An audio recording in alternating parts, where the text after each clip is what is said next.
When my husband's family found out my kidney and his were a match, they begged me to donate for him.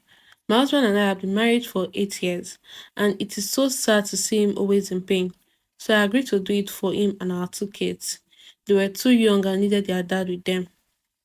So upon all the persuasions from my own family to not do it and allow my husband's family to find the donor, I didn't listen. My husband's family were rich and with their influence it wouldn't have been hard for them to get a donor. But I wanted my husband to get better soon. I went through the surgery and the transplant was successful. My husband was all grateful to me and promised to stand by me all the days of my life and more of other promises I can't remember. So both of us we cooperated well, and we were fine in a few months. The following 6 months was the happiest of my life. My husband would buy me gifts whenever I was coming back from work. He would take my kids and I on vacation. In fact, he was spending on us. And at time, I was happy that I donated my kidney for him. It was not until I fell sick myself. My husband was at work when I fainted.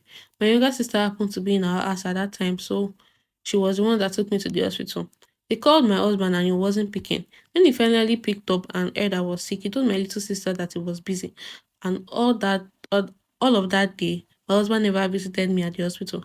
I wasn't taking it serious until my younger sister passed the comments that you see how he's treating you after you donated your kidney. I shut her up, and she continued that you will shut our thoughts when we tell you the truth.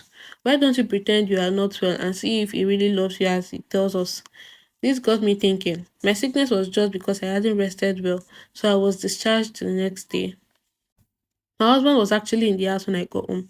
This man was relaxing on the couch. When I questioned him about why he didn't come to visit me in the hospital, he gave out useless excuses and later got angry and left the house.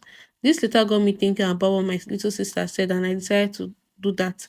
From that day, I acted weak, and my husband will leave the house and come late, sometimes not returning at all. He started shouting at me at the smallest things. Fast forward, I was there one day when I saw my husband and his family with a lady I was not familiar with. I welcomed them with a smiley face. My father-in-law was the first to talk.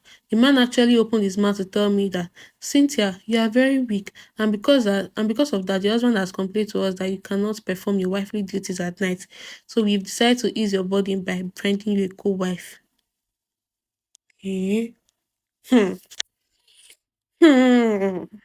My mother-in-law added that she can help you satisfy your husband's needs at night and cook for him.